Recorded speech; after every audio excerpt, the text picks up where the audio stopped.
PHP को day 9 मा तपाईहरु सबैलाई स्वागत छ। आजको यो ट्युटोरियल हाम्रो विन्डोज को मैले पीसी मा गर्दै छु किनकि आजबाट हामीहरु PHP स्टार्ट गर्ने कुरा थियो। मेबी आजको मेरो यो क्वालिटी भिडियो क्वालिटी त्यति राम्रो नहोला र यसमा केही प्रब्लम्सहरु होला। भोलिदेखि फेरि we will be back to Mac र त्यसपछि अझै राम्रो क्वालिटीको साउन्डहरु र भिडियोहरु तपाईले पाउन सक्नुहुन्छ।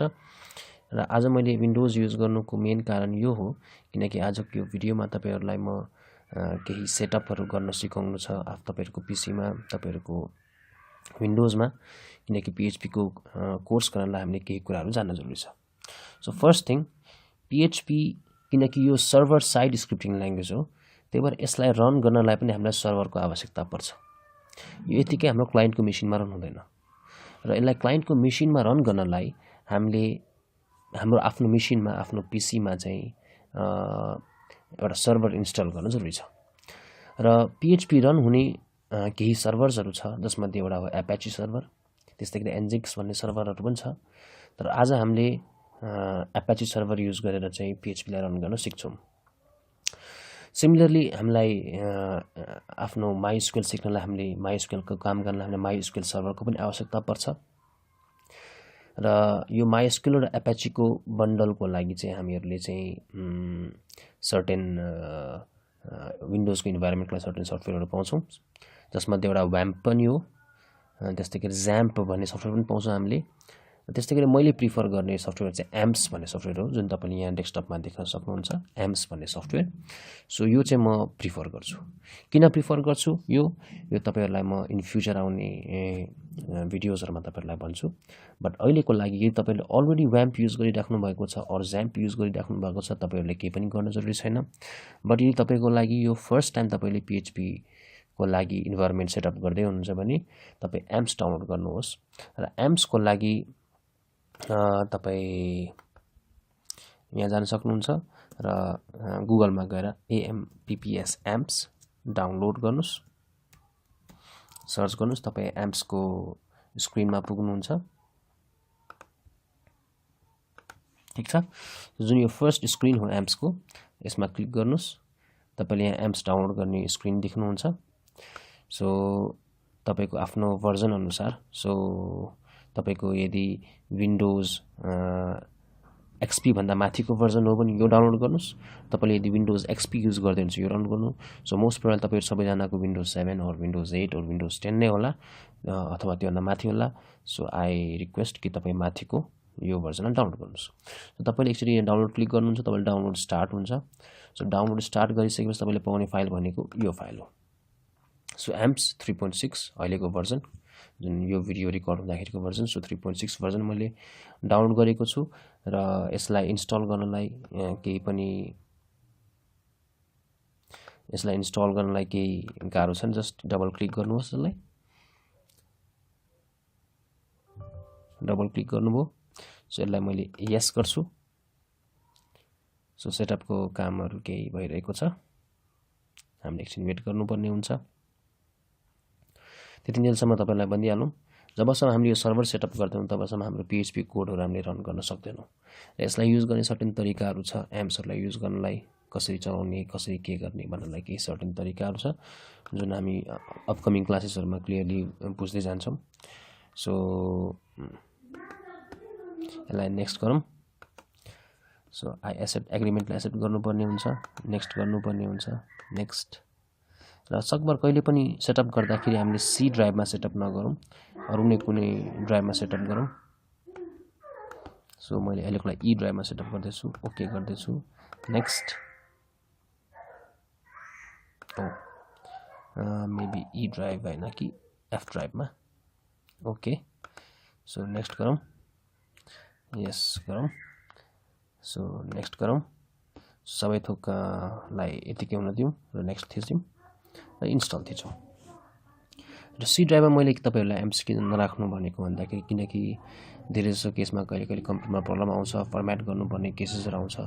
त्यो केसेसमा चाहिँ हाम्रो AMPS चाहिँ नजाओस् सी ड्राइभलाई मात्र फर्मेट गरेर हामीले नयाँ अपरेटिङ सिस्टम राख्दाखेरि हाम्रो एम्प्स यसमा रहिरहोस् र धेरै जसो हामी जब एम्प्स इन्स्टल गरिरहेको हुन्छौँ हामीले प्रोग्राम फाइल 86 प्रोग्राम फाइल्स यसमा भइरहेको हुन्छ जसमा स्पेसेसहरू आइरहेको हुन्छ जसले गर्दाखेरि चाहिँ हाम्रो कमान्ड प्रम्प्टमा भोलि गएर हामीले केही काम गर्दाखेरि चाहिँ स्पेसमा हाम्रो पाथमा स्पेस आउँदा अलिअलि प्रब्लम आइरहेको हुन्छ सो बेटर हामीले चाहिँ यो कुराहरू चाहिँ बिर्सिदिउँ किन नगर्ने भन्ने कुरा सी ड्राइभ बाहेक अरू कुनै ड्राइभमा जस्तै एफ ड्राइभ होस् डी ड्राइभ होस् त्यसमा एम्प्सलाई इन्स्टल गरौँ त्यो पनि एफ ड्राइभको रुटमै गरिदिउँ सबसे इजी तरिका सो एफको मैले गर्दाखेरि तपाईँले हेर्न सक्नुहुन्छ एफभित्र एम्प्समा मैले इन्स्टल गरेको छु सो तपाईँ डी ड्राइभमा गर्नुहोस् ई ड्राइभमा गर्नुहोस् त्यो ई ड्राइभको रुटमै तपाईँहरू एम्प्सलाई सेटअप गर्नु सो यो सेटअप हुन केही टाइम लाग्छ हामी एकैछिन वेट गरौँ र मैले तपाईँहरूलाई स्किप नगर्नु कारण यो पनि हो कि कहिलेकाहीँ सेटअप गर्दा गर्दै केही क्वेसन्सहरू आउन सक्छ यसले केही सोध्न सक्छ त्यतिखेर तपाईँहरूलाई फेरि अप्ठ्यारो नहोस् के गर्ने हो भनेर त्यही मैले सबै कम्प्लिट सेटअप प्रोसेस नै यहाँ रेकर्ड गर्दैछु without skipping any video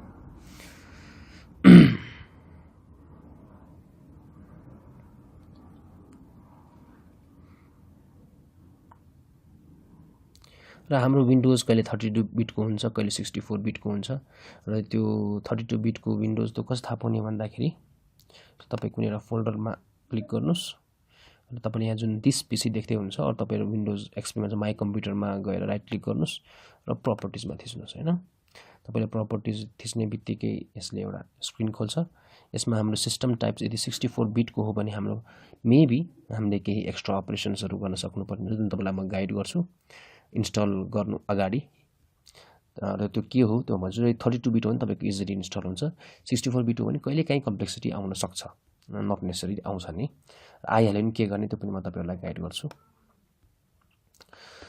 so amp setup हो मैले लन्च एम्प नाउ गरेर फिनिस गर्दै र तपाईँको एम्प्स खुल्दै होला मेरो अब यसले सोध्छ हामीलाई जहिले पनि एम्प सेटअप गर्दाखेरि कि do make sure you have install C plus plus यो सर्टेन प्याकेजहरू छ जुन तपाईँ हामीले इन्स्टल गर्नुपर्छ यो सबैलाई हामीले यस गरिदिने इन्स्टल गर्ने किनकि जबसम्म हामीले इन्स्टल गर्दैनौँ तबसम्म हाम्रो केही सर्भरहरू काम गर्दैन हुन्छ तपाईँको अलरेडी इन्स्टल भएको छ त्यो केसमा यस्तो खालको पपअप होला त्यतिखेर रिपेयर थिच्दिनु होला नो प्रब्लम तर क्यान्सल चाहिँ नगर्नु होला सो रिपेयर थिच्दिनु यो चाहिँ स्पेसली तपाईको कम्प्युटर यदि 64 बिटको हो भने यो क्वेसन्सहरू यसले सोध्न सक्छ ओके गर्ने अब यदि तपाईँको एपाची पनि अन छ माइस्क्वेल पनि अन छ भने हाम्रो सेटअप कम्प्लिट नो प्रब्लम केही पनि प्रब्लम आएन तर यदि तपाईँको एपाची अन छ र कहिलेकाहीँ के हुन्छ माइस्क्वेल अफ भइदिरहेको हुन्छ त्यस्तो केसमा के गर्ने त त्यस्तो केसमा तपाईँलाई भनेको अनुसार 64 बिटको सिस्टम टाइप भएको पीसीमा केही थप कुराहरू हामीले इन्स्टल गर्नुपर्ने हुन्छ जुन चाहिँ एम्प्सले हामीलाई क्लियरली नभनिकन एम्प्सले कहिले जुन हामीले सी प्लस प्लस भनेर डाउनलोड गऱ्यौँ चाहिने त्यही नै हो तर कहिले एक्स्ट्रा सी प्लस प्लसको बन्डलहरू पनि हामीले इन्स्टल गर्नुपर्ने हुन्छ जुन हामीलाई म तपाईँलाई लिङ्क भनिदिन्छु सो सिम्पली गरौँ हामी यहाँ XAMPP 64 बिट रिक्वायर्ड फाइल्स भनेर सर्च गरौँ र यो होइन जस्तै यहाँ तपाईँको फरुम छ र फरुम डट यो तपाईँलाई म लिङ्क नै एउटा नोटप्याडमा लेखिदिन्छु अरू विन्डोजको म हाम्रो यो भिडियोको कमेन्टमा तपाईँहरूलाई म भनिदिन्छु सो लिङ्क यही हो यसलाई म अहिले एकछिन स्टिकी नोटमा राख्छु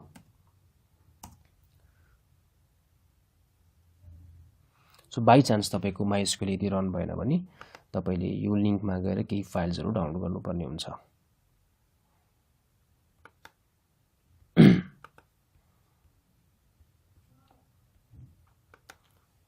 ओके सो यो लिङ्कमा गएर तपाईँले केही फाइल्सहरू डाउनलोड गर्नुपर्ने हुन्छ यो लिङ्क म युट्युब को कमेन्टमा लेखिदिन्छु डिस्क्रिप्सनमा लेखिदिन्छु सो यहाँ तपाईँले डाउनलोड गर्नुपर्ने फाइल्सहरू भनेको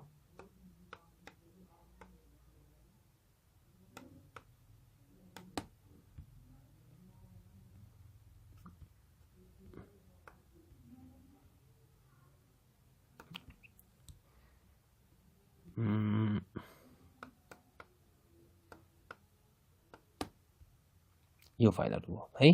सो VC9 डिस्ट्रिब्युटेडमा तपाईले एउटा दुईटा डाउनलोड गर्नु पर्यो। VC10 1 2, VC11 मा एउटा छ, VC13 मा एउटा छ, VC14 मा छैन। सो VC15 मा दुईटा छ। सो यति। सो VC15 सम्म तपाईहरुले सबै फाइलहरु डाउनलोड गर्नुस् र यसमध्ये कुनै फाइलहरु हाम्रो पीसीमा इन्स्टल हुन्छ र कुनै इन्स्टल हुँदै प्रब्लम आउँछ। जुनमा प्रब्लम आउँछ त्यसलाई स्किप गर्दिने, जुन इन्स्टल भयो त्यसलाई इन्स्टल गर्ने, त्यति मात्रै गरौँ र एकचोटी फेरि एम्प्सलाई अनइन्स्टल गर्ने र फेरि एकचोटी एम्प्सलाई इन्स्टल गर्ने र सेकेन्ड टाइम जब हामीले एम्प्सलाई इन्स्टल गर्छौं त्यतिखेर चल्छ। र कहिलेकाहीँ चाहिँ कस्तो प्रब्लम आइदिन्छ भन्दाखेरि जब हाम्रो एम्प्स खोल्छौं हामी MySQL चाहिँ चलिरहेको हुन्छ, Apache चाहिँ चलिरहेको हुँदैन और MySQL पनि नचलिरहेको केसहरु आउँछ। यो चाहिँ किन भइरहेको हुन्छ भन्दाखेरि Apache ले युज गर्ने पोर्ट भनेको पोर्ट 80 हो। सो पोर्ट 80 यदि हाम्रो अरु कुनै सफ्टवेयरले युज गरिरहेको छ भने त्यतिखेर हामीले त्यो पोर्ट 80 लाई युज नगर है भनेर भन्नुपर्ने हुन्छ। स्पेशली हाम्रो स्काइप। सो स्काइपले पनि बाइ डिफल्ट जब हामी इन्स्टल गर्छौं स्काइपले पोर्ट 80 युज गरिरहेको हुन्छ। सो यदि म टुल्समा गएर आफ्नो अप्सनमा जान्छु भने त अप्सन भित्र मैले एडभान्स अप्सन भनेर देख्न सक्छु। त्यो एडभान्स अप्सनमा मैले कनेक्सन भनेर देख्न सक्छु। सो कनेक्सनमा हाम्रो use port 80 and 4434 additional incoming connection छ। यसलाई हामीले अनचेक गरिदिनु पर्ने हुन्छ। समटाइम्स प्रब्लम आएको छ भने मतलब यदि प्रब्लम आएको छैन भने नगर्दा पनि भयो, तर प्रब्लम आएको छ भने यसलाई हामीले अनचेक गरिदिनु पर्यो र सेभ गरिदिनु पर्यो। त्यति गरे भने हाम्रो अनि फेरि एम्प्सलाई रिस्टार्ट गरौँ, त्यसपछि हाम्रो एम्प्स चल्छ। र फाइनली यदि तपाईको एम्प्स खुलेको छ र तपाईहरुको Apache पनि अन छ, MySQL पनि अन छ भने हामी PHP को प्रोग्रामिङको लागि अब रेडी छौं। फाइनल एउटा कुरा हामी PHP को क्लास सुरु गर्नुभन्दा अगाडि बुझ्नुपर्ने कुरा के छ भन्दाखेरि जहाँ तपाईले एम्प्स इन्स्टल गर्नुभयो जहाँ हामीले एम्प्स इन्स्टल गर्यौं त्यो एम्प्स भन्ने फोल्डर भित्र र www भन्ने फोल्डर हुन्छ र अबदेखि हामी जति पनि काम गर्छौं त्यो सबै काम यही फोल्डर भित्र राख्छौं। अहिले मेरोमा तपाईले धेरै फोल्डर्सहरु देखिरहनु भएको छ किनभने यो अरु प्रोजेक्ट्सहरु पनि छ, तर हामीले जब पनि कुनै प्रोजेक्ट गर्छौं जस्तै लास्ट टाइम हामीले डेस्कटपमा एउटा फोल्डर बनाएर गरेको थियौं, त्यो फोल्डरलाई हामीले यहाँ बनाएर गर्छौं र यसलाई ब्राउज कसरी गर्ने? यदि मैले यहाँ गएर ब्राउजरमा गएर लोकल होस्ट भनेर टाइप गरे भने यसले मेरो सबै फाइल्स फोल्डर्सहरुलाई चाहिँ एम्प्समा लान्छ। र यदि मलाई कुनै एउटा फोल्डरमा जानु पर्यो, फर एक्जाम्पल मानिलियौं मैले CSV भन्ने फोल्डरमा जानु पर्यो भने मैले सिम्पली localhost/csv गरे भने अब मेरो CSV को एप्लिकेसन खुल्छ। सो लास्ट टाइम हामीले जे गरे थियौं त्यसलाई एउटा फोल्डरमा राख्ने भने localhost/ त्यो फोल्डरको नाम गर्ने बित्तिकै हामी अब त्यसलाई चलाउने भने यसरी हो। सो अब जस्तै यो भने के हो भन्दाखेरि जसरी हामीले फेसबुकलाई चलाउन www.facebook.com गर्छौं त्यस्तै गरी अब हामीले आफ्नो एप्लिकेसनलाई चलाउनलाई त्यो एप्लिकेसनलाई लगेर एम्प्स को www भन्ने फोल्डरमा पेस्ट गर्छौं फोल्डर सुत्दा र त्यो फोल्डरलाई चाहिँ localhost/ त्यो फोल्डरको नाम गरेर हामीले एक्सेस गर्नुपर्ने हुन्छ। सो यो काम त हामी भोलिदेखि फेरि कन्टिन्यू